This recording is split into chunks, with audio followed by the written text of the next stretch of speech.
estimados señores, apreciadas señoras, muy bienvenidos y bienvenidas al ciclo de diálogos Impacto Social de la Emergencia Climática ¿Qué podemos hacer?, organizado por el Observatorio Social de la Fundació La Caixa con la colaboración de IS Global, Instituto de Salud Global de Barcelona, con la sesión La importancia de las movilizaciones ciudadanas para abordar la emergencia climática, en la que hablaremos sobre la participación ciudadana para tratar el cambio climático, el caso de las asambleas ciudadanas para el clima. Por ello, contamos con la presencia de Lucía Errandonea, experta en participación ciudadana de Ideas for Change, quien ha colaborado en proyectos sobre contaminación y salud como Cities Health y We Count. Y con Raquel Fernández Benito, miembro del panel coordinador independiente de la Asamblea Ciudadana para el Clima de España, representación de REDS, Red Española de Desarrollo Sostenible. Pero antes de hablar con ellas, emitiremos un vídeo con una entrevista a Valvanera Ulargui, directora general de la Oficina Española del Cambio Climático. Adelante, vídeo.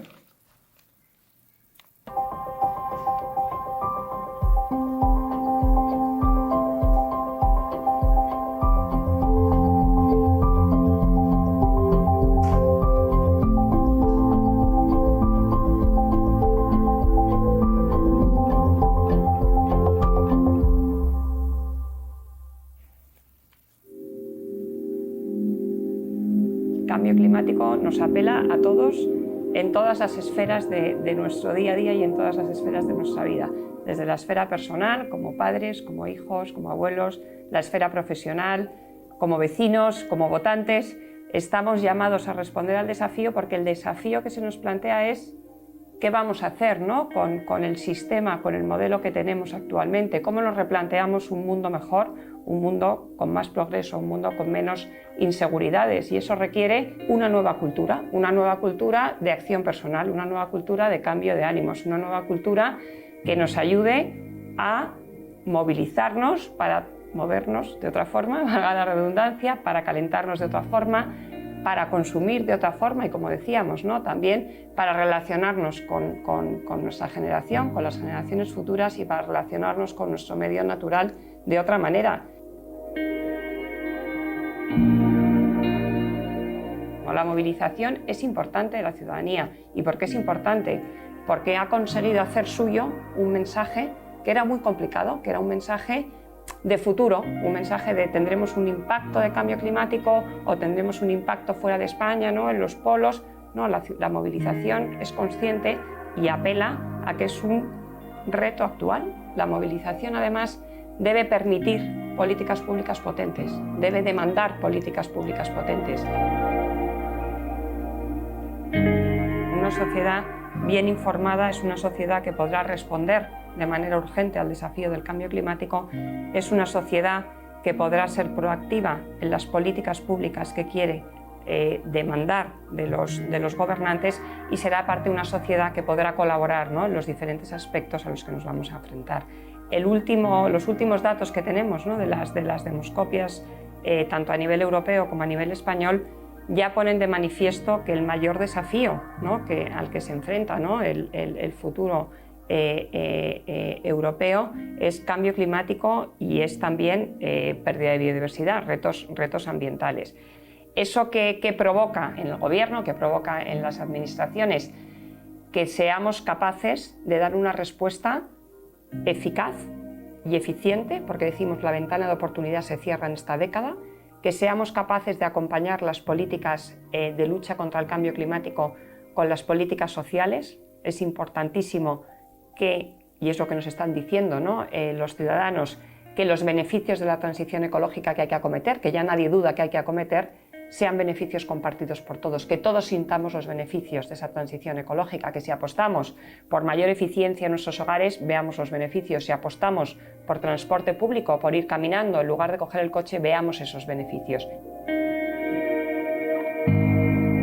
En la Oficina Española de Cambio Climático trabajamos en toda la cadena de valor de la lucha contra el cambio climático y en todos los niveles. Trabajamos en la esfera internacional, participamos en la Convención Marco de Naciones Unidas sobre Cambio Climático, donde se va generando, ¿no?, ese sentir común, ¿no?, y esos puntos mínimos de acción a nivel internacional entre los 197 países partes de esta convención.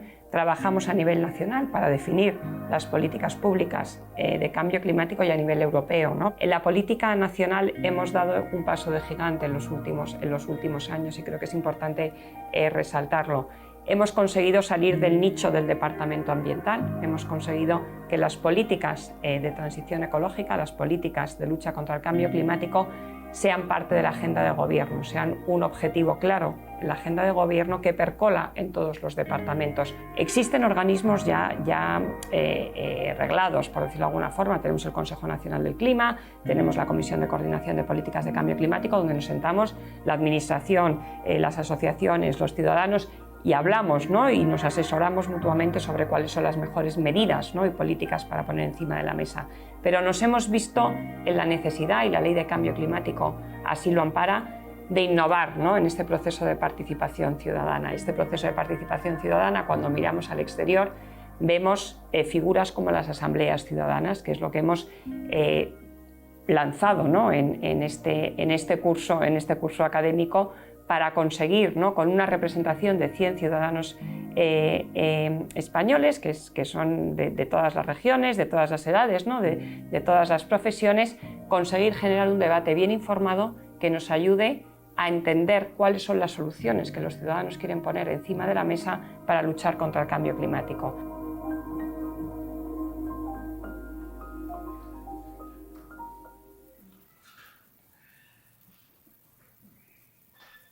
Muy bien, hemos visto unas reflexiones muy interesantes de Valvanera, Ulargui.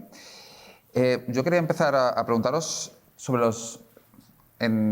participación ciudadana, sobre los principales movimientos ciudadanos en España para abordar la emergencia climática y otros problemas ambientales de primer orden.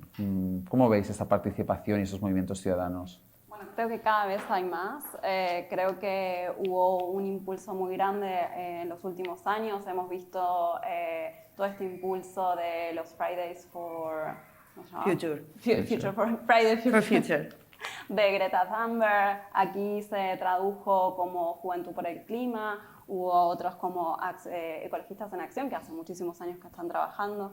Pero creo que además hay como un movimiento ciudadano muy importante en este sentido, que cada vez más va avanzando también lo que es la agenda pública, ¿no? De las capacidades que tenemos como ciudadanos de no solamente manifestarnos, sino también poder generar evidencia científica, datos, poder decir qué es lo que nos preocupa, ¿no? Tal vez de una manera a veces formal, como no formal, ¿no? Como estas asociaciones de ciudadanos. Aquí mismo en Cataluña seguimos teniendo la revuelta escolar, por ejemplo, que indirectamente, no sé si conocen la revuelta escolar, son las escuelas que se han organizado primero en Cataluña, pero han salido de Cataluña, y que justamente lo que piden es: queremos una ciudad que sea más sostenible, queremos una ciudad que sea más verde, queremos que sea tenga calidad de vida para nuestros hijos. Entonces creo que cada vez más hay una concienciación sobre esto, y creo que cada vez más además tenemos recursos para hacerlo como ciudadanos y como activistas. Sí, así es, Lucía. Mira, en una de las últimas investigaciones que se han hecho, el 87% de los ciudadanos de España han mostrado una altísima preocupación por el tema del cambio climático. Eso es fundamental, porque primero hay que sensibilizarse, pero ahora yo creo que tenemos que ir un paso más allá, ¿no? Y ahora estamos un poco en una fase de que hay que hacer. O sea, ahora estamos concienciados, a todos nos preocupa, pero estamos en el momento de hacer. Entonces, la implicación y la participación ciudadana es fundamental.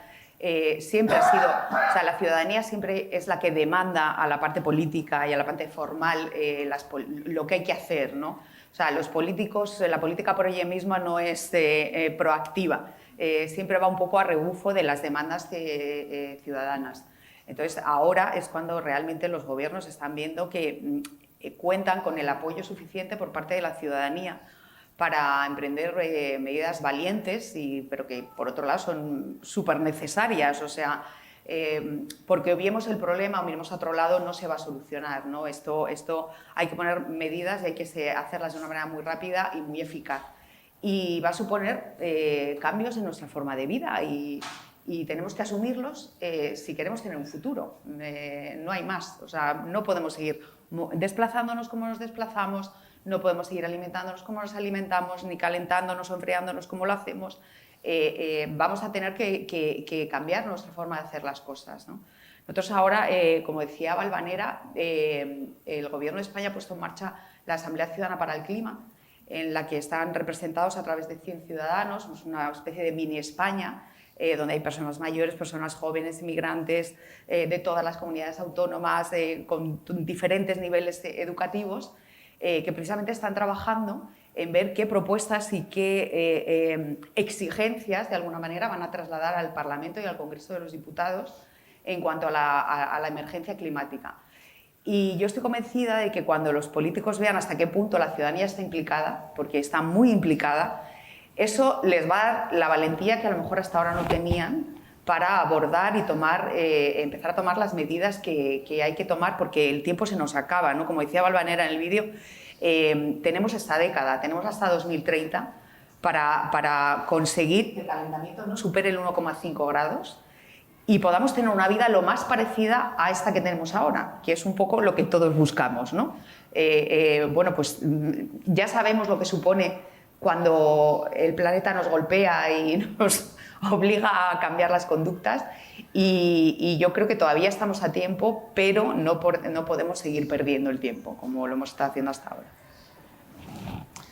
En esta línea que estamos comentando, ¿por qué son importantes estos movimientos ciudadanos? Es decir, hemos visto qué movimientos ciudadanos hay y por qué son importantes este tipo de movimientos. Un poco por lo que decía, me he adelantado quizás a la segunda pregunta, pero es que es verdad, o sea, la política siempre va por detrás y es muy importante también que se sientan respaldados, ¿no? Pensar que hasta hace relativamente muy pocos años, o sea, esta concienciación que os decía que ahora mismo es tan alta, si te vas 5 años atrás no era tan alta. Pensar que, claro, que tomar decisiones sobre pues, algún tipo de control de la movilidad y tal, muchas veces a nosotros como ciudadanos respondemos muy mal, ¿no? Pensando qué interés tendrán los políticos para hacer determinadas medidas o para impedirnos pasar por determinadas calles, ¿no?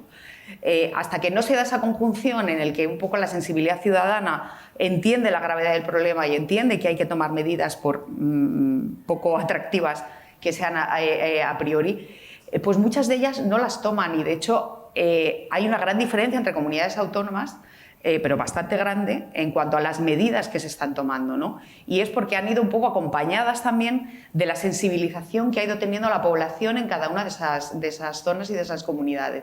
No todo el mundo podemos avanzar a la misma velocidad y a nosotros nos pasa con respecto a otros países de Europa, ¿verdad, Lucía? Que no estamos yendo al mismo nivel, ¿no? Por ejemplo, en Francia, en Inglaterra, bueno, pues llevan muchos más años la población con esta concienciación y las medidas políticas que se toman al respecto pues están siendo más valientes, ¿no? Nosotros, bueno, pues vamos un poco con retraso, pero eso no quiere decir que hayamos perdido el paso, ¿no? Estamos todavía a tiempo de igualarnos a nuestros homólogos europeos. Sí, creo que también está la oportunidad, ¿no? de poder ayudar, ¿no? a la creación de políticas públicas, porque nosotros, sin ir más lejos, hemos tenido varios proyectos aquí en Barcelona, pero también en Madrid y en otras partes de Europa, y por ejemplo en movilidad, ¿no? Y cómo ciertos datos faltan y cómo poder ayudar, ¿no? Como en calles donde no hay sensores o radares de tráfico.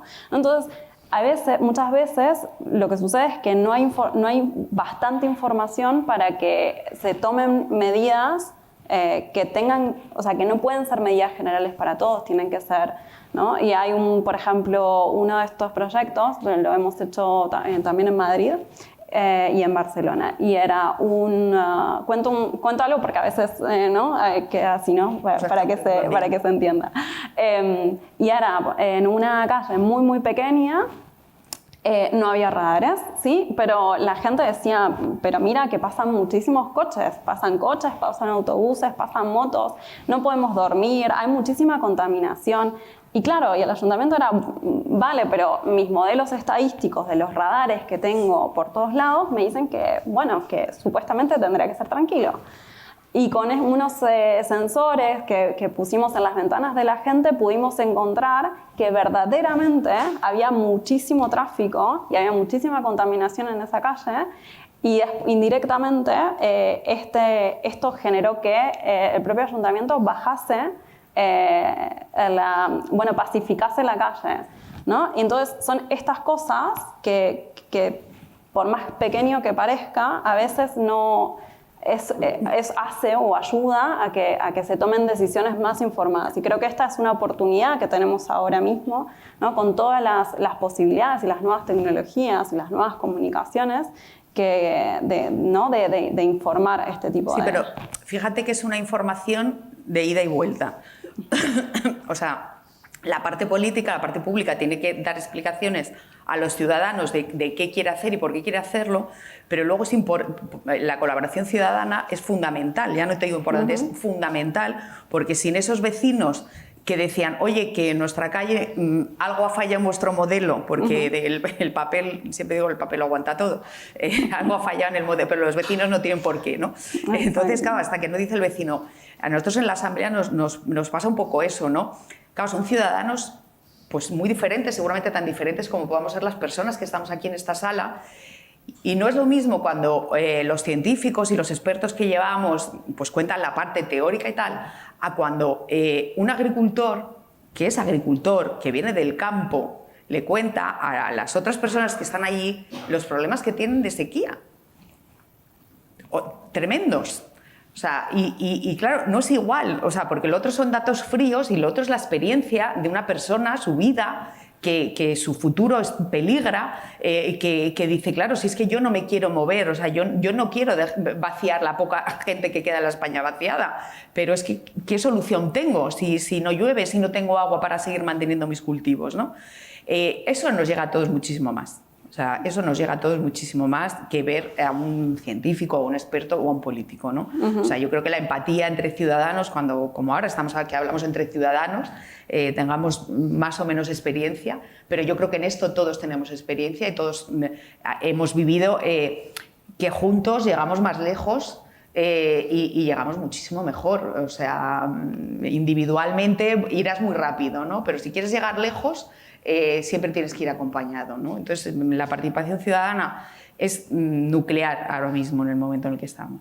¿Me podéis hablar un poco más de cómo funciona la iniciativa, como por ejemplo el día después, o los proyectos de turismo sostenible que lleváis desde Ideas for Change o Cities Health, de cómo a través de la ciencia ciudadana creáis este conocimiento compartido y cómo este conocimiento compartido puede hacer que los políticos cambien, tomen esas decisiones tan arriesgadas para ellos, porque claro, pueden luego verse penalizados en las elecciones? Es decir, ¿cómo funciona el día después o cómo funciona el turismo sostenible de Ideas for Change? Pues funciona bajando al terreno.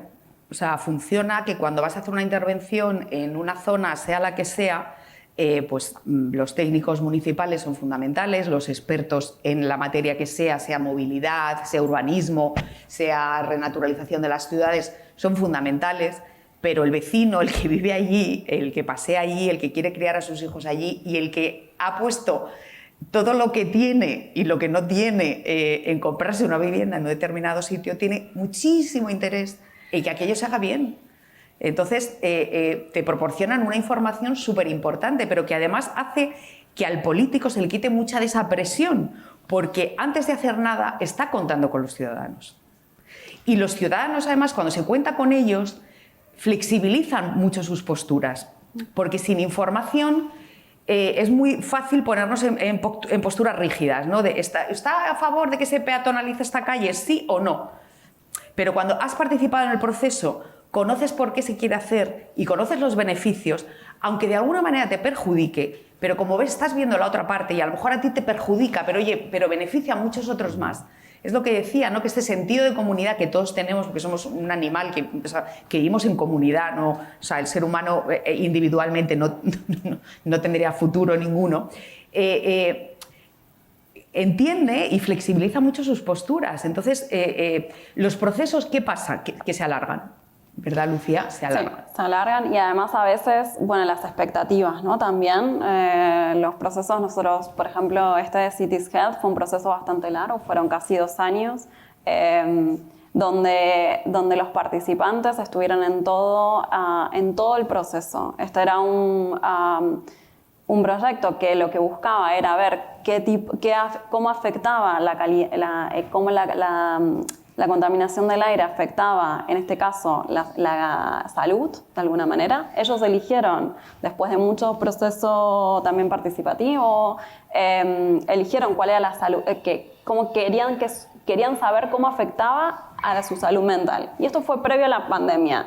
Y nosotros estábamos bastante sorprendidos, porque no era algo que se relacionase tan rápidamente, ¿no? Y estuvieron en el diseño, estuvieron en la pregunta de investigación, estuvieron en la recogida de datos, estuvieron en el análisis de los datos, porque nosotros creemos realmente que el conocimiento que tienen los participantes, ¿no? Tanto como esta persona que decía hay muchísimos coches en esta calle, también había gente que decía mira, estos datos, la verdad es que para mí es que pasó esto, ¿no? Cómo poder ayudar también a que el dato tenga este testimonio, que era un poco lo que decías, y cómo después traducirlo a algo que sirva realmente para poder producir una política, claro, una política pública que funcione. Pero todo este proceso, es verdad, es más largo, pero creo que se sostiene muchísimo más a lo largo del tiempo. Y creo que se puede continuar como el proceso. Creo que también el empoderamiento de las personas que trabajan en este tipo de proyectos es bastante, el compromiso que genera es muchísimo, tanto con el problema como con el propio proyecto y como con la propia iniciativa. Creo que es muchísimo más duradero que decirle esto, peatonalizamos o no peatonalizamos, ¿no? Porque entiende el detrás, y creo que la concienciación, el aprender de todos, ¿no? Tanto del participante, del ciudadano, como también de quien hace la política pública, como del investigador, entender por qué hacen lo que hacen, cómo lo hacen, cuáles son las oportunidades y las barreras también de este tipo de estudios. Creo que es muy interesante como poder seguir tomándolo y poder incorporar este tipo de participación ciudadana en muchísimos otros ámbitos. ¿Y qué estrategia sería la más adecuada para trasladar la problemática del cambio climático a la sociedad, teniendo en cuenta que luego queremos que la gente participe para realmente ocurra este cambio? Bueno, yo creo que hay que utilizar todas las estrategias que estén a nuestro alcance, porque no todos tenemos la misma sensibilidad, ni a todos nos llegan o nos afectan las cosas de la misma manera, ¿no? Entonces yo creo que hay que utilizar absolutamente todas las herramientas que tengamos. Claro, para alguien de Extremadura seguramente sea más preocupante la sequía que la subida del nivel del mar, que es lo que puede preocupar más a las ciudades costeras, ¿no? Entonces, por eso la información que hay que dar tiene que ser muy variada, y la parte testimonial, como decíamos antes, ¿no? En primera persona de la gente que ya está viviendo. O sea, ¿a cuántos de vosotros las imágenes, por ejemplo, ha habido, del Mar Menor que se han visto este verano en la tele, realmente habéis dicho, jo, esto ya está aquí, ¿no? O sea, ha sido como la prueba fehaciente de que el cambio climático ya nos estaba tocando, ¿no? Somos así, somos un animal lento en nuestras reacciones, y hasta que no vemos el peligro en la puerta de nuestra casa, y mira que pobres científicos llevan desgañitándose 20 años diciéndonos cuidado que viene el lobo, pero es verdad que hasta que realmente tú no lo ves a la puerta de tu casa o en un territorio muy cercano y tal, es muy difícil que se reaccione. ¿Por qué? Porque es que estamos muy acomodados a nuestra forma de vida, ¿no? Y cambiarla tampoco es sencillo y tampoco todo el mundo tiene a su alcance el decir, oye, pues me desplazo de otra manera, voy a utilizar el transporte público. Pues habrá mucha gente que no lo utilice por vaguería y que sea sencillo hacerlo, pero luego hay gente que es que no tiene transporte público para ir a trabajar todos los días. Entonces, claro, o sea, cada uno tenemos que hacer un poco, no hacernos trampas al solitario y ser honestos con nosotros mismos y ver que el cambio climático no depende solo de nosotros, pero sí depende de nosotros en alguna medida, ¿no? Y ver qué podemos hacer realmente, ¿no? Y si realmente tengo manera de llegar al trabajo de una manera más sostenible, caminando, aunque sea un rato, y luego transporte público y tal, bueno, pues hacer el esfuerzo, ¿no? Pero es complicado porque, pues es lo que te decía, porque ni todo el mundo tiene las mismas oportunidades, por eso la transición es tan importante, que esta transición que tenemos que hacer en estos 8 años que quedan de decenio sea una transición justa, y por eso también es tan importante la participación ciudadana, porque no nos podemos olvidar de toda la casuística que hay por temas de edad, porque el tema los carriles bici, pues los carriles bici son una solución para mucha gente, pero mucha otra no se ha subido nunca a una bici y no se va a subir ahora con una determinada edad, porque además el riesgo de una caída pues sería un tema muy complejo.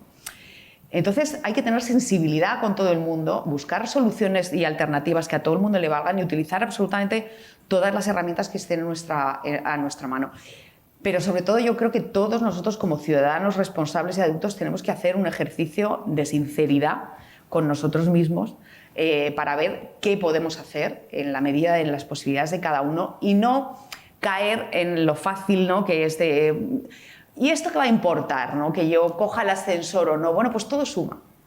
Todo suma y además todo suma y todo se contagia. A lo mejor el hecho de que algún vecino nos vea que en vez de utilizar el ascensor pues subimos por las escaleras, pues puede hacer que diga, oye, ¿por qué subes por la escalera? ¿No funciona el ascensor? No, sí funciona el ascensor. Pero mira, yo me he comprometido a utilizarlo pues cuando voy cargado con bolsas, pero el resto del tiempo pues voy a subir andando. ¿Por qué? Porque es consumo energético que ahorro, ¿no? Todo va calando, ¿no? Y todo suma frente a este cambio, ¿no? Y sin que nadie se agobie, porque hay mucha gente también que le pasa que ve un problema tan grande y dice, ¿y qué puedo hacer yo frente a este horror, ¿no? Y al final lo que hace es no hacer nada, ¿no? Dice, no, el no movilizarse tampoco ayuda al problema que tenemos, ¿no? Hay que ser sincero, hacer lo que se pueda y, por supuesto, desde la parte pública, utilizar todo lo que tenga que utilizar para llegar. Sí, creo que también, por ejemplo, desde uno de los proyectos que también tuvimos en respecto a la contaminación, ¿no? Hay muchas cosas que sabemos que pasan pero no se ven, ¿no? Y cómo hacer que estas cosas se vean. Y una de las estrategias que encontramos fue para que todo el mundo entendiese lo que significaba la contaminación del aire y qué era, ¿no?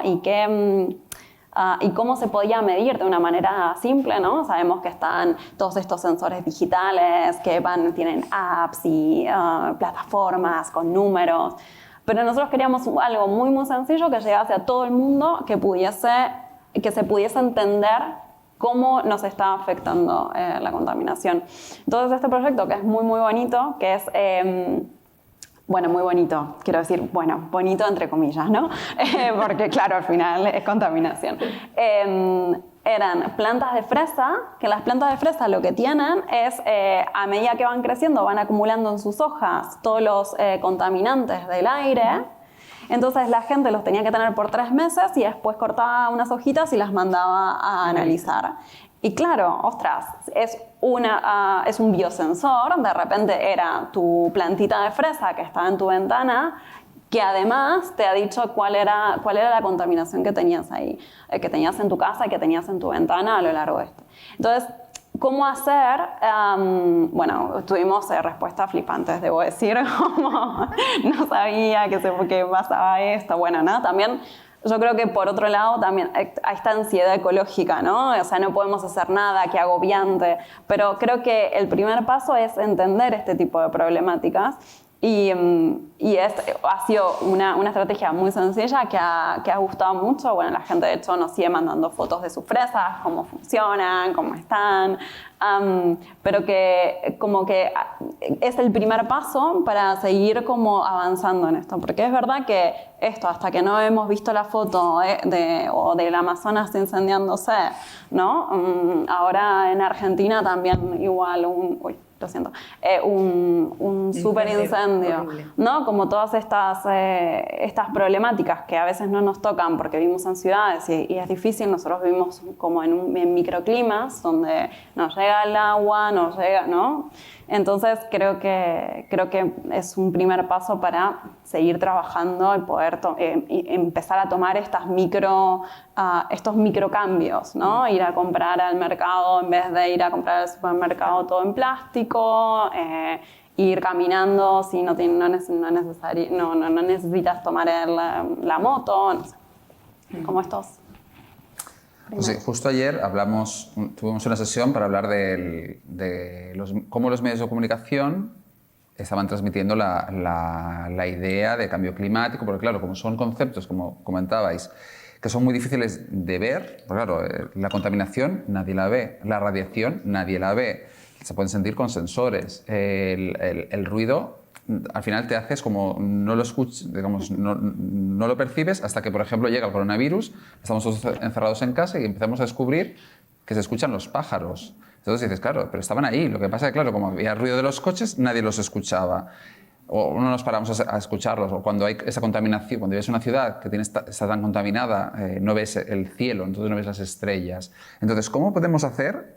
¿Qué estrategias podemos hacer para que la gente participe mucho más y concienciar a otra población? Porque hay una parte de la población que sí que está muy concienciada frente al cambio climático y otra que no. Pero ¿cómo vamos a hacer para que vean realmente el cambio climático cuando es una cosa tan difícil de ver? ¿Cuál sería la mejor estrategia para decir, oye, pues para movilizar más a la gente?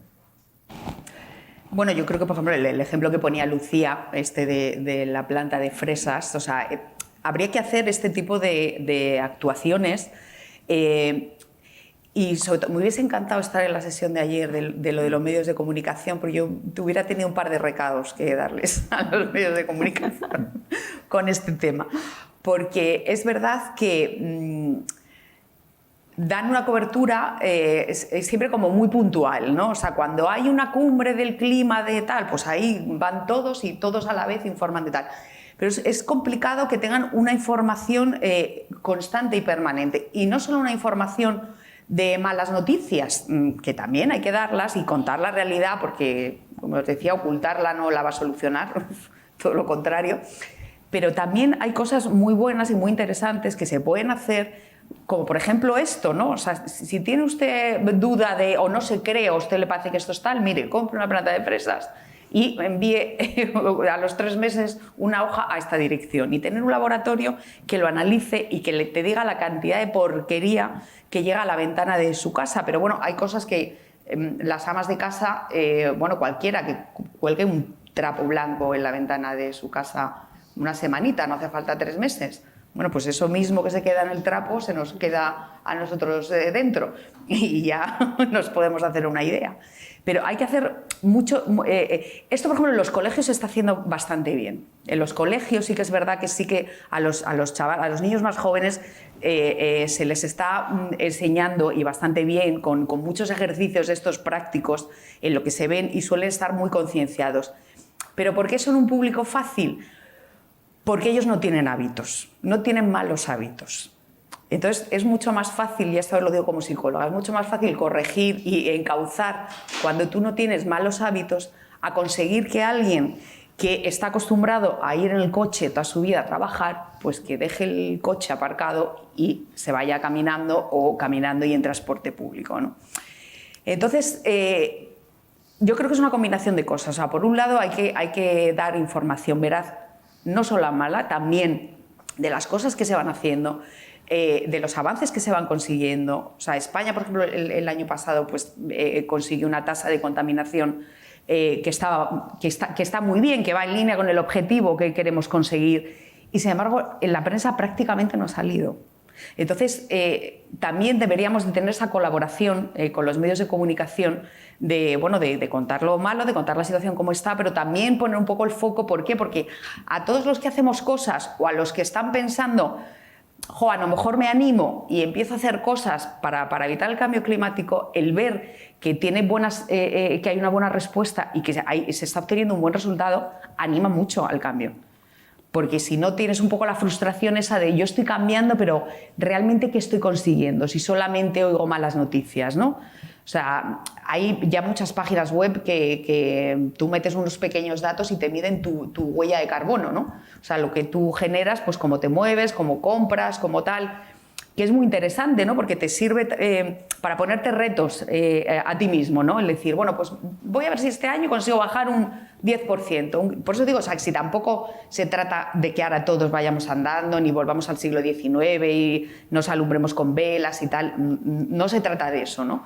Pero sí que se trata de ser conscientes de lo que hacemos y cómo lo hacemos, qué perjuicios está causando eso al medio ambiente y en la medida de lo posible intentar corregirlos, ¿no? Y por ejemplo a mí las webs, que hay ya bastantes, hay muchísimas, unas más complicadas, más completas, otras más sencillas, pero me parecen interesantes porque te hacen reflexionar y te hacen ponerte retos, ¿no? Y decir, venga, pues este año voy a ver si consigo bajar un 10% o a ver si consigo bajar un 20%.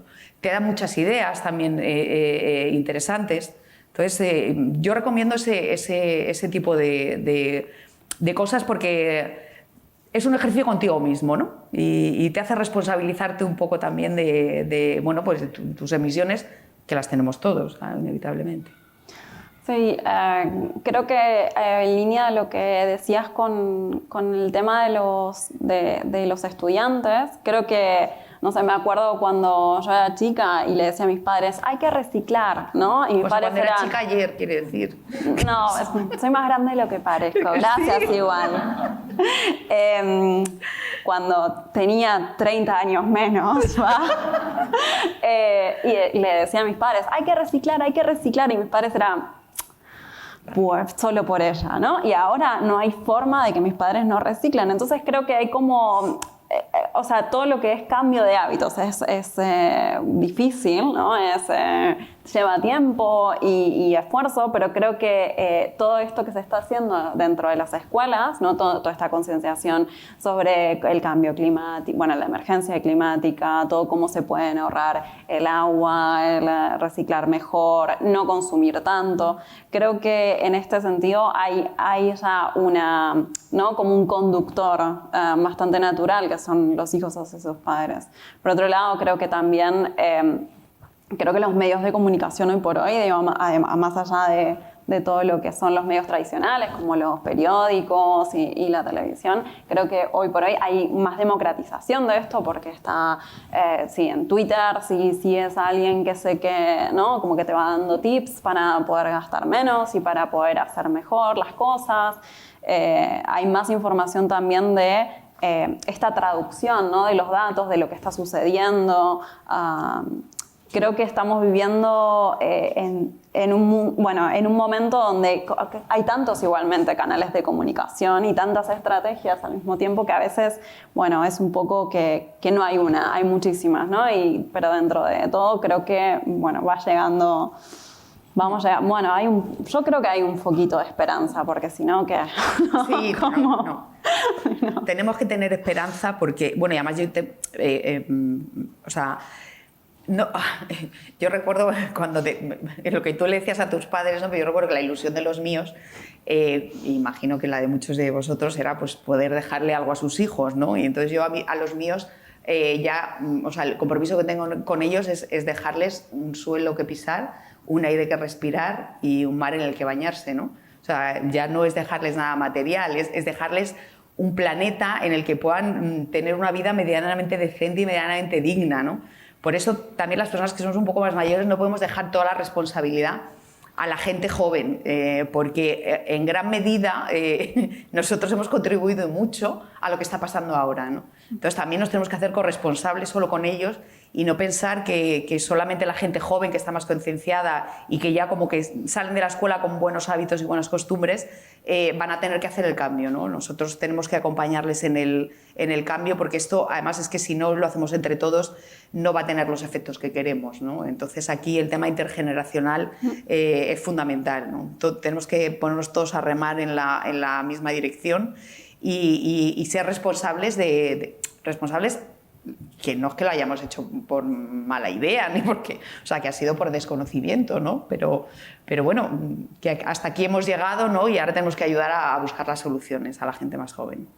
Sí, a veces pasa que cualquier tecnología puede servir para el mismo agua. El agua siempre es fuente de vida, pero también puede ser una forma de tortura, ¿no? La bota malaya o un cuchillo puede servir para cortar, puede servir para matar, ¿no? Una tecnología nuclear puede servir para producir energía, pero puede haber un accidente y provocar una catástrofe nuclear. También ir pensando, bueno, este formato que estamos haciendo con el ciclo es un formato de diálogos en el cual también el público vais a participar. Es decir, que ir pensando las preguntas a las ponentes, porque después les podréis preguntar, eso sí, preguntas cortas para que el diálogo sea fluido. Y también me gustaría haceros una pregunta, porque estamos hablando de participación ciudadana. ¿Quién de aquí forma parte de una asociación? ¿Asociación o amas de casa? ¿Asociación, no sé, de protección del medio ambiente? No sé. ¿Quién de aquí forma parte de alguna asociación? ¿Asociación de vecinos o de...? A ver, levantad las manos. ¿Los más? Vale, 1, 2, 3... Vale, pues perfecto. Bueno, digamos ¿Quién ha firmado, por ejemplo, alguna petición en change.org? Eso también es participación ciudadana. Exacto. Hay muchísimas formas de participación y creo que también esto, o sea, siempre se piensa que es súper arduo y que uno tiene que sacrificar todo su tiempo libre, ¿no? Y hay veces que son pequeñas cositas que uno puede ir haciendo en el día a día, como estos cambios o estas...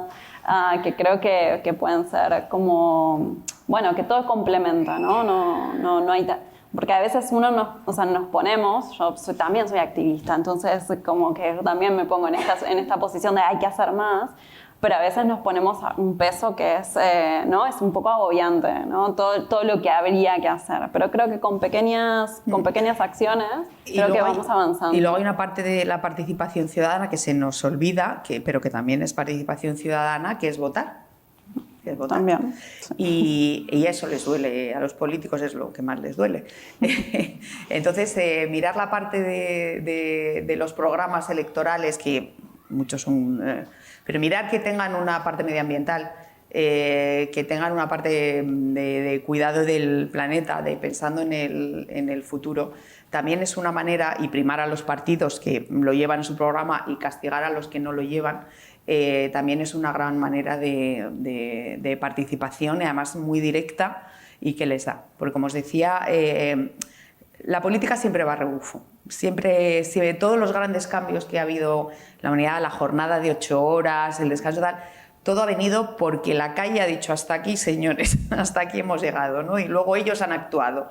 Y con esto no nos va a quedar otra. Y hasta que no vean que la gente realmente prima muchísimo las políticas medioambientales de sostenimiento, de mantenimiento de los ecosistemas que tenemos, porque además somos un país tan rico, de verdad, somos un país medioambientalmente tan rico, que es un atropello lo que estamos haciendo. O sea, si fuéramos capaces de ver, o sea, si el mundo no se midiera solo en la riqueza económica, si los intangibles y todo lo que no se compra no se vende, la riqueza medioambiental formara parte de la renta per cápita de los países y no sé qué, no sé cuántos, nosotros nos saldríamos del mapa porque somos un país muy rico, muy rico. Tenemos una biodiversidad impresionante, tenemos de todo, una riqueza y en un mundo tan economicista en el que parece que la única riqueza que cuenta es la que se cuenta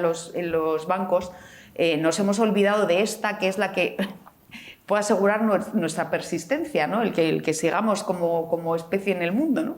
Y es triste, pero pero hasta aquí hemos llegado y lo bueno y la esperanza que tenemos es que tenemos capacidad de cambiando cosas y siendo valientes y siendo audaces, conseguir. Y luego otra cosa, por favor, que mucha gente también en este tipo de coloquios, para esto no hay vacuna y para esto no hay tecnología. La tecnología ayuda y mucho. O sea, las bombillas LED ayudan muchísimo, los coches eléctricos ayudan mucho, pero no lo podemos fiar todo a la tecnología porque hay mucha gente que es como, no vamos a hacer nada porque van a llegar 4 listos y van a sacar algo que van a echar y que van a hacer y esto...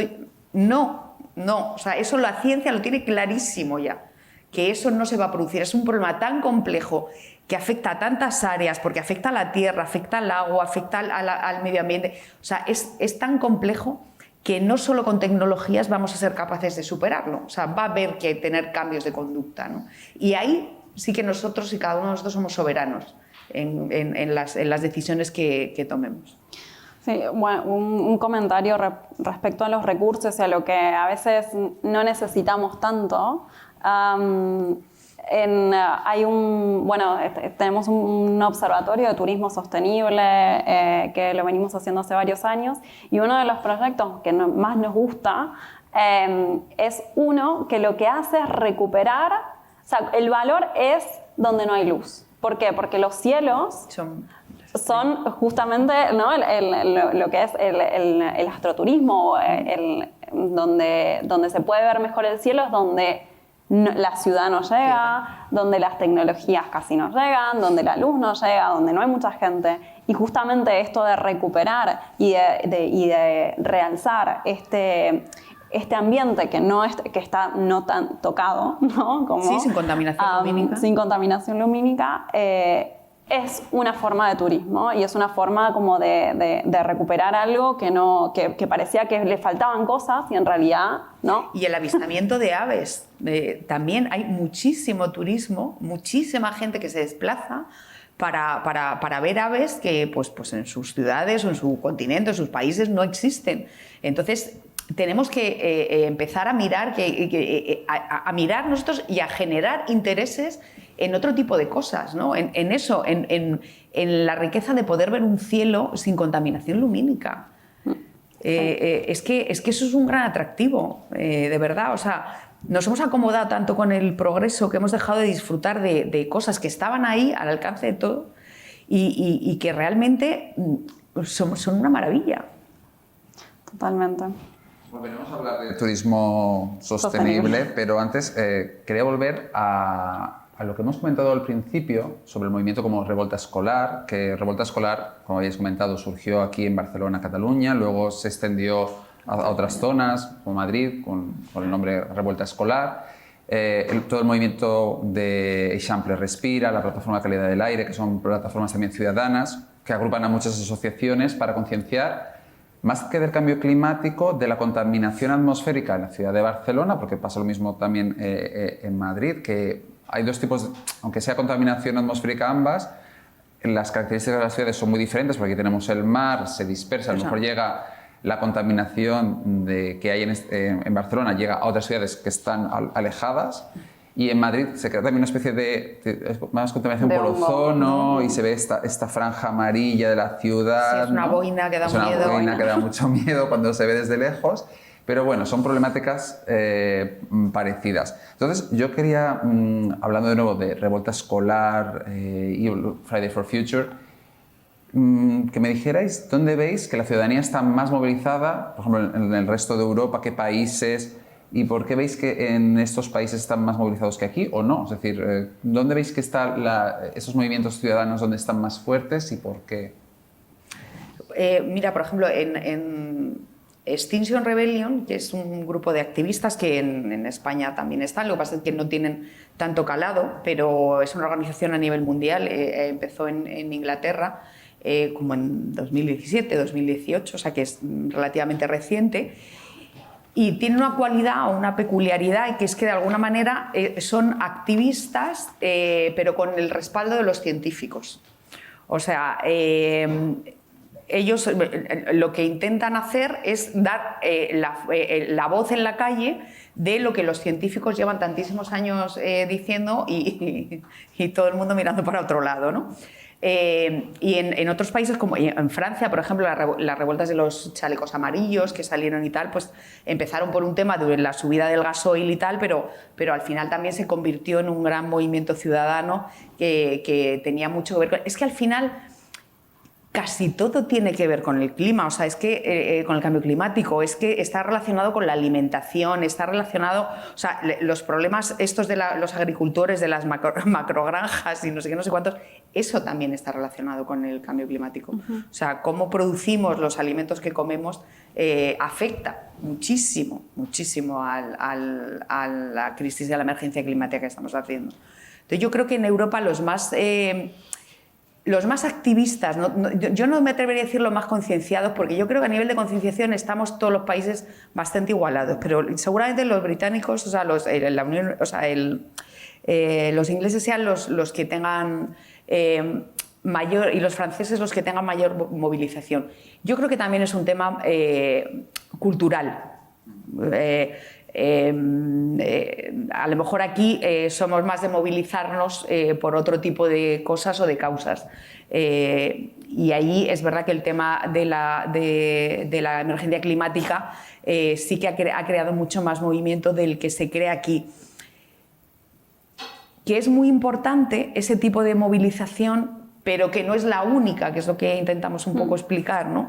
Que no hace falta tirarse a la calle con pancartas o encadenarse a un roble para ser activista, ¿no? Que hay cosas que a lo mejor no son tan llamativas, es verdad, no salen en los medios de comunicación, pero a lo mejor tienen mucha más efectividad. Sí, yo también creo que es también el tema del tema. O sea, el tema del tema, lo siento. Es como, ¿por qué es lo que lucha? O sea, ¿cuál es la lucha?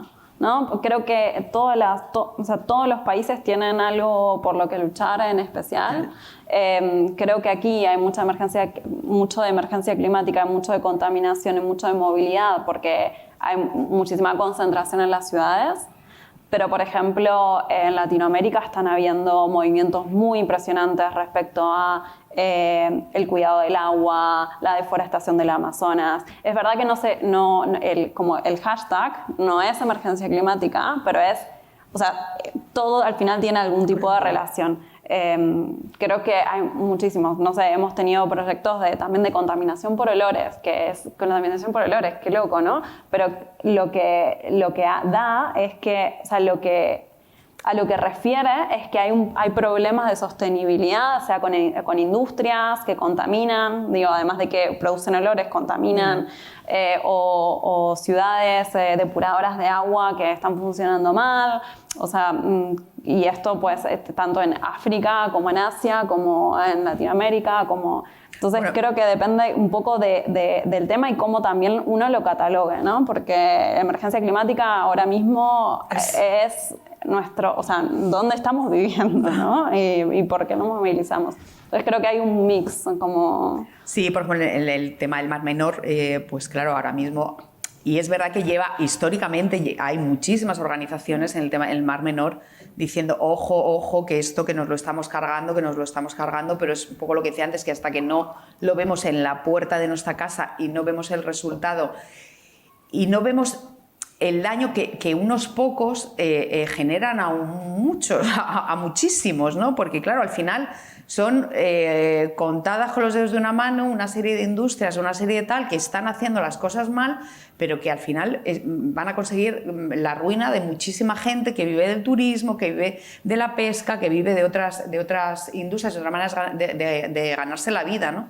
Esperemos no tener que llegar a ver los temas como el Mar Menor tan encima y tan acuciantes, y sobre todo porque o sea, la naturaleza se regenera con mucha facilidad, pero no con tanta. Entonces, cuanto más la degrademos, más difícil es que luego vuelva a un estado en el que debería de estar. Entonces, no sigamos echándole un pulso al planeta de a ver hasta dónde llegamos, porque para el planeta somos somos nada, o sea, que hace así y nos sacude, y lo hemos visto con el COVID, ¿no? O sea, qué facilidad tiene para generarse una pandemia y acabar con millones y millones de personas, ¿no? Entonces, yo creo que por inteligencia no sigamos viendo a ver hasta qué límite conseguimos llevar al planeta, porque a lo mejor llegamos a un punto en el que ya no hay retorno y... Hay un libro que se llama Sin punto de retorno, Tipping Point, que habla de cambios que a partir de ese momento son irreversibles. Entonces puede llegar a un momento que pueda llegar a ser un cambio irreversible. Sí. También en temas de participación tenemos el caso de Greta Thunberg, ¿no? que como dices, como una niña que se planta en el Parlamento, simplemente hace una huelga un día a la semana, puede conseguir crear una concienciación mundial, un movimiento mundial que se replica en muchos países. Es decir, es un ejemplo de cómo la ciudadanía realmente puede luego tener una implicación y un cambio real, y luego salir en portadas de diarios, en los medios de comunicación, reuniéndose con líderes mundiales. Es decir, que la ciudadanía realmente tiene un papel y se ve en ejemplos como estos.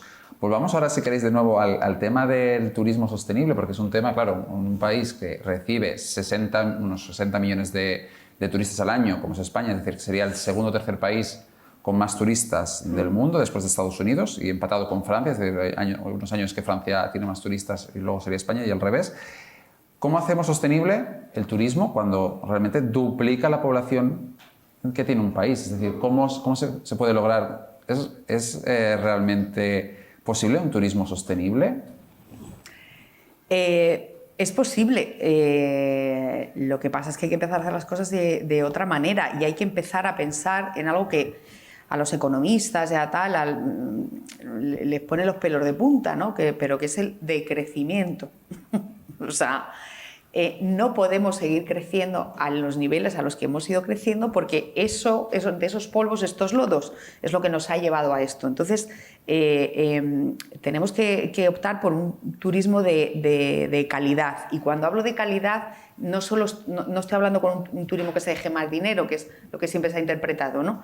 No, o sea, un turismo de calidad es un turismo que llegue de una manera lo más sostenible posible. Si vienes de Europa, pues a través de tren, por ejemplo, que es un medio de transporte estupendo y mucho menos contaminante que los aviones o que los famosos cruceros, que respete al territorio al que viene, que venga a valorar cosas como voy a un sitio y voy a poder ver las estrellas, o me voy a bañar en un agua que es maravillosa y que está cuidado.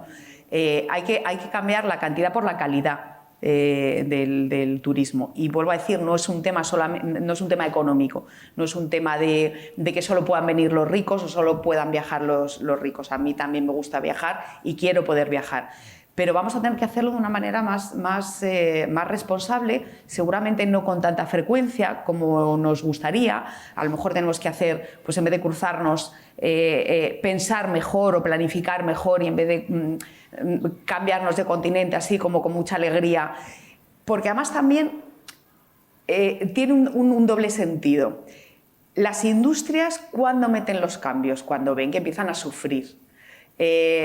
¿Cuándo se van a poner las pilas la industria aeronáutica y la industria naviera? Cuando empiece a sufrir.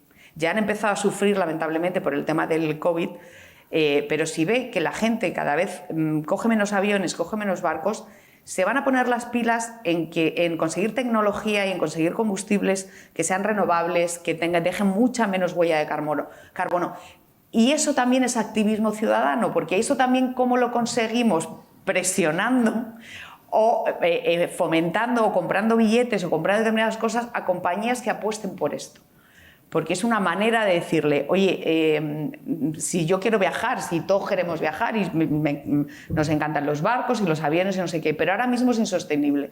Entonces, o empiezas a invertir en conseguir una tecnología que haga que la huella de carbono baje, o yo no me voy a subir en tu avión, o no me voy a subir en tu barco. Y eso también es activismo, ¿no? Porque eso, como os decía a los políticos, a las empresas lo que les duele es el bolsillo. Sí, hay estudios que dicen que ya ahora mismo los nuevos turistas, o sea, la nueva generación de turistas, los más jóvenes, quieren hacerle un bien al lugar. O sea, ya no quieren ir a Bali, ¿no? A tomar caipirinha o lo que se tome en Bali y a estar todo el día en la playa, sino que quieren como generar algo positivo, ¿no? Y esto es un poco la premisa con la que estamos trabajando hace un par de años, como decía, en este observatorio, de cómo el turismo puede tener un impacto positivo en los lugares y cómo estas iniciativas también pueden, estas iniciativas que tal vez son pequeñas, porque a veces son bastante pequeñas, como esta que se llama Starlight, que es de los cielos estrellados, cómo puede hacerse en otros lugares, porque es bastante fácil, porque no hay tanto, o sea, no hay tanto que replicar, solamente hay que, bueno, llevar como la metodología a otro lugar y poder hacerlo. Y creo que en este sentido hay cosas muy, muy bellas también como para hacer. No es que uno va a sufrir, ¿no? Pero, por ejemplo, también es un tipo de turismo diferente y que es igualmente, o sea, de goce.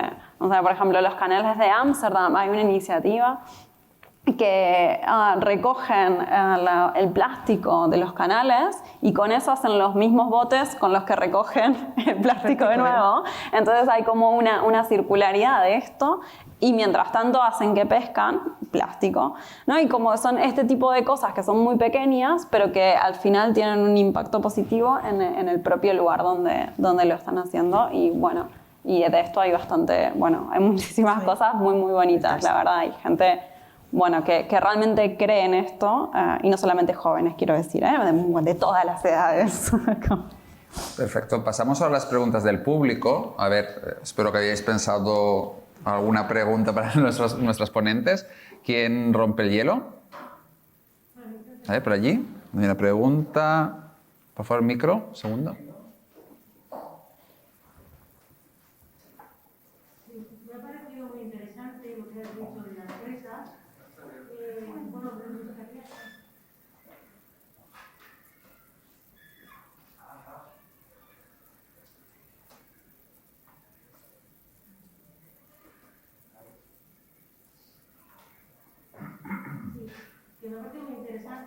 De las fresas, porque además es algo muy sencillo y fácil de replicar, ¿no? Lo que me gustaría que dijeras el tema de la segunda parte. La primera es poder conseguir la planta, tenerla en tu balcón, y qué hacer después con las hojas o dónde enviarlas y quién financia este análisis de estas hojas. Muy buena pregunta. La respuesta es, fueron 2 años de proyecto. Era un proyecto financiado por el Ministerio de Tecnología de España, y éramos varios partners, ¿sí? Éramos varios socios. Entonces, después de haber cortado la hojita, tenían que mandarlo todo a un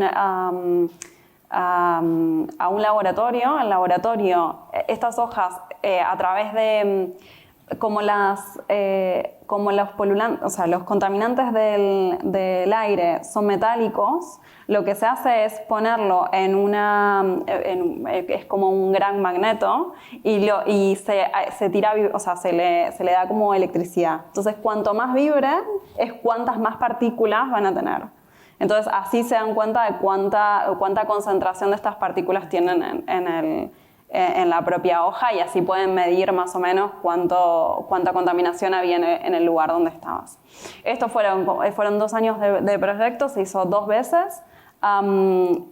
Es fácil de replicar, pero hay muy poca gente que lo sabe hacer y es bastante, o sea, tiene un coste, ¿no? Porque para que sea comparable, todas las muestras de las fresas, o sea, las fresas tienen que ser repartidas en el mismo lugar, tienen que estar al mismo tiempo todas puestas, porque si no es claro, uno puede hacerlo un mes y al mes siguiente hubo el COVID y de repente no habían coches, entonces la contaminación es bastante diferente. Entonces, esto todavía no sigue, es un proyecto que lo tenemos, que nos encantaría replicarlo de nuevo. La gente en España existe, solo hay que hacerlo de nuevo, hay que encontrar nuevos fondos para poder hacerlo, porque es uno de mis proyectos favoritos y la verdad es que me gustaría hacerlo. Pero sí, se llaman técnicas de biomagnetización. Sí. Espero, ¿respondí tu pregunta? Sí. ¿Alguna pregunta más? ¿Alguna pregunta más? Por aquí, sí. El micro, por favor. Bueno, también una puntualización. En ese tipo de contaminantes solo se ven las partículas, porque lo que son los gases no se quedan en la hoja. Entonces solo verías por lo que sea material particulado. Sí, a veure, intentaré... M'entenen en català? Sí, Sí, i tant. val. No, intentaré... És que discrepo bastant del to de les intervencions de vostès, perquè sembla com si el problema fos un problema de falta de consciència, no? I quan realment, per mi, el problema més gran és de que hi ha una incoherència del sistema a l'hora de permetre que aquesta consciència positiva que tots tenim pugui traduir-se en actes i en un sistema d'evolució o de progrés diferent. Ja tenint en compte que un 25% de la població no li facis pensar en el futur, perquè està per pensar la setmana que ve què menjarà, o si el mes que ve seguirà en el seu pis. Aquestes persones no els hi plantegis el futur perquè tenen moltes dificultats per poder saber quin serà el seu present. Això ja d'entrada. I per tant, més que el problema de la conscienciació, que també hi valgui d'entrada, que crec que, com vostè deia, que tot s'ha de començar per baix i que, per tant, la consciència és fonamental. Però la consciència es troba amb uns límits que per això jo volia saber, a veure, amb les mobilitzacions, fins quin punt es trenquen aquests límits i realment s'encoratja a les persones que en principi hem de pensar que poc o molt no són tontes i que per tant consciència entenen, doncs realment aquests límits els puguin trencar. Al Baix Llobregat es van preveure uns programes urbanístics de l'any 2007, quan hi havia la bombolla immobiliària encara no s'havia destapat. La bombolla immobiliària va impossibilitar, per qüestions econòmiques, perquè va baixar el preu del sòl, doncs que es desenvolupessin aquests projectes.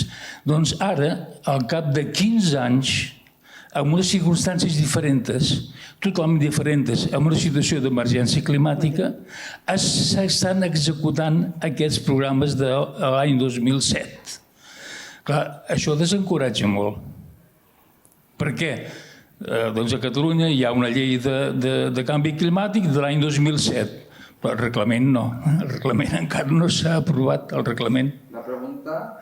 No, la pregunta és que, sisplau, què hem de fer per canviar aquests límits tenint en compte que parteixo d'una certa confiança amb la consciència de la gent i que la gent no és tonta. Vale. Bueno, yo no sé si lo he entendido del todo. Sí, no, el tema es que, hoy estamos hablando de cómo incrementar la participación ciudadana independientemente de que haya una concienciación o que no haya una concienciación. Y luego sí que, y uno de los ejemplos que se ponían es que a lo mejor que se están desarrollando a lo mejor planes urbanísticos, etcétera, que a lo mejor van en contra de toda lógica, como pasa también en lo que comentamos en la conversación previa que hemos tenido, que por ejemplo en la zona de Alicante se construye, Alicante o toda la costa mediterránea, por no criminalizar ningún territorio, se construyen viviendas o se sobredimensionan zonas que luego a lo mejor no vive nadie durante todo el año, a lo mejor va una familia durante solo una semana y tienes una casa que a lo mejor ha costado 1 millón de euros o lo que sea y tienes toda la cosa destrozada. Entonces va un poco por la línea, ¿no? Que esto puede descorachar, puede desincentivar que la gente tome acción cuando se está viendo grandes barbaridades urbanísticas, etc. Entonces un poco va resumido la intervención, iría por aquí, ¿no? La madre del cordero. Esa es la madre del cordero.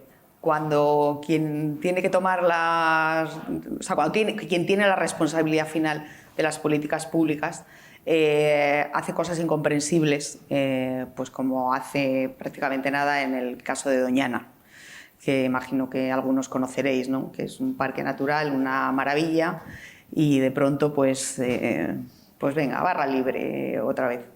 ¿Qué podemos hacer? Esto ya es opinión personal. castigarles con el voto. O sea, es que no se me ocurre otra cosa que podemos hacer. O sea, aparte de salir a la calle y protestar, pero que, bueno, muchas veces están tan acostumbrados a que les proteste que yo creo que no les afecta, ¿no? Pero yo creo que castigar con el voto, es que es la única manera de demostrarles que con determinadas cosas no se puede jugar, que es que estamos hablando del futuro, que es que estamos hablando del presente de mucha gente, como tú decías, es el presente de mucha gente, ¿no? Y luego, qué cosa tan injusta, que lo que me ha parecido entender al principio, ¿no? Es que hay un 25% de la población del mundo que no ha contaminado nada y que son quienes están pagando las consecuencias ya. Que es tremendo. Que es que hay gente que no se ha subido nunca a un barco, a un avión, ni tiene coche, ni moto, ni tal, y que ya hay islas que están desapareciendo en el Pacífico. Ya hay una capital que la han tenido que cambiar porque es que se les... O sea, es que es de verdad, o sea, para hacérnoslo mirar y lo mismo pasa con el ejemplo que ponías tú de Greta Thunberg. A mí como mujer cincuentona, a mí se me caía la cara de vergüenza cuando veía a Greta Thunberg. O sea, cuando veía a una niña de 14 años que era quien estaba dando el paso y sentando las bases para que se hiciera algo. O sea, a mí como persona adulta me generaba mucha vergüenza, o sea, mucha admiración por su valentía y mucho respeto, por supuesto, pero sobre todo mucha vergüenza. O sea, de pensar que una niña de 14 años tuviera que echarse a la espalda esa responsabilidad. Que dices, pero ¿qué nos pasa? ¿Qué nos pasa a los adultos para que los niños... O sea, y en sintonía con tú lo que dices, ¿y qué nos pasa al primer mundo para haberla liado como la hemos liado y que no se nos caiga la cara de vergüenza de que al final las consecuencias, las peores consecuencias, las esté pagando el tercer mundo, o sea, las esté pagando los de siempre, como pasa siempre? Sí, creo, o sea, concuerdo, toda la razón. No sé muy bien cómo contestarle, pero creo que una cosa es el voto, después existen organizaciones que ayudan mucho a las demandas colectivas, ¿no? Cuando existe un impacto ambiental muy, bueno, o que se sospecha que han habido, como contaminación o que cuestiones así de cáncer que han pasado, se investiga y bueno, estas organizaciones ayudan a hacerlo. Y por otro lado, creo que cada uno, o sea, creo que cada uno tenemos que ir haciendo lo que podamos hacer. Entiendo que a veces es frustrante, exacto, pero sin ir más lejos, hace muy poco querían ampliar el aeropuerto, no sé, no quiero entrar mucho en política, la verdad. Y se paró. Y se paró, ¿no? Y realmente yo he ido a la zona y es, por favor, no destruyan esto. Entonces creo que, bueno, y creo que o sea, en este sentido, y hablando de cómo se puede seguir comunicando esto y como sumando a gente a una misma causa, creo que en este sentido, sobre lo del aeropuerto, hubo muchísimas cosas de Change.org que ayudó mucho, y las redes sociales, Instagram, y TikTok. mucha contestación social muy rápida, muy ágil, porque ¿qué pasa siempre con estas cosas? Que cuando te quieres dar cuenta, el ciudadano se entera muy bien de por qué están llegando allí unas máquinas y tal, te lo han hecho y ya es como, bueno, el mal ya está hecho, ¿no? Pues ya para qué lo vamos a tirar, ya nos lo quedamos. Y sin embargo, aquí hubo una reacción muy rápida. O sea, en cuanto se empezó a hablar del tema, se generó mucho ruido y se consiguió parar. Seguramente, quizá deberíamos de fortalecer un poco esas alianzas ciudadanas, entre ciudadanos, entre organizaciones, entre colectivos, bueno, pues para ser siempre muy ágiles, ¿no? Siempre que veamos que nos viene una agresión al medio ambiente.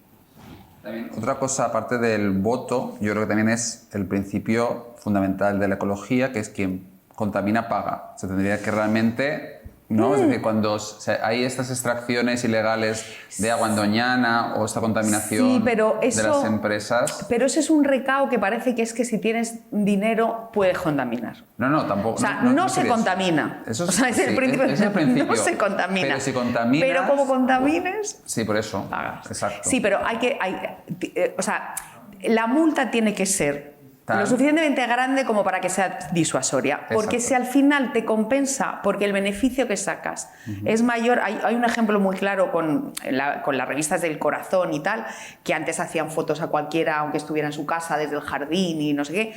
¿Y cuándo se dejaron de hacer? Cuando la multa era mucho más de lo que podían vender, porque durante muchos años pagaban 50.000 euros, pero es que estaban ganando 500.000. Entonces decían, bueno, pues que me multen 450.000 que tengo de beneficio. O sea, entonces las multas tienen que ser muy disuasorias. Y hay cosas que son muy disuasorias, aparte del dinero, que es, por ejemplo, las multas de cárcel, la responsabilidad penal. O sea, no solo pagar, porque hay empresas que tienen mucho dinero. Y no se trata de que porque tengan mucho dinero ellas puedan contaminar y los demás no. O sea, se trata de que no lo hagan. Claro. También ha pasado el caso de Aznat Collar, que incluso no pagan después. Es decir, hay empresas que han contaminado muchísimo y luego ni pagan. Entonces, y te declaras en quiebra, claro, vendes a no sé quién, esos entramados empresariales y al final se van de rositas. Entonces, yo creo que también para esos directivos el hecho de que no solamente la empresa tenga que pagar, sino que a lo mejor el que firma o unos cuantos tengan esa responsabilidad, igual que los políticos también. A lo mejor alguno que firma cosas que se pueden hacer y que luego se ve que tienen repercusiones, pues no fuera solo tal, sino que tuviera responsabilidades mayores, pues a lo mejor hacía que estuvieran más concienciados, tuvieran más cuidado con lo que hacen. Bueno, tenemos que dejarlo aquí. Ha sido una sesión, esperemos que interesante para el público. Yo creo que han salido cuestiones muy interesantes de cómo movilizar a la ciudadanía para lograr frenar en la medida de lo posible las consecuencias del cambio climático. Y si realmente os ha interesado esta sesión, os invito a que vengáis a la siguiente, que tendrá lugar, a ver si lo tengo por aquí apuntado, a ver, 24... La siguiente será el 29 de marzo, justo también a esta misma hora, que hablaremos sobre migraciones climáticas. Todos seremos migrantes climáticos. Tendremos a Gonzalo Fanjul, investigador y activista contra la pobreza, y a Beatriz Felipe Pérez, investigadora y formadora especializada en migraciones climáticas. Pues nada, os espero a la siguiente sesión. Muchas gracias.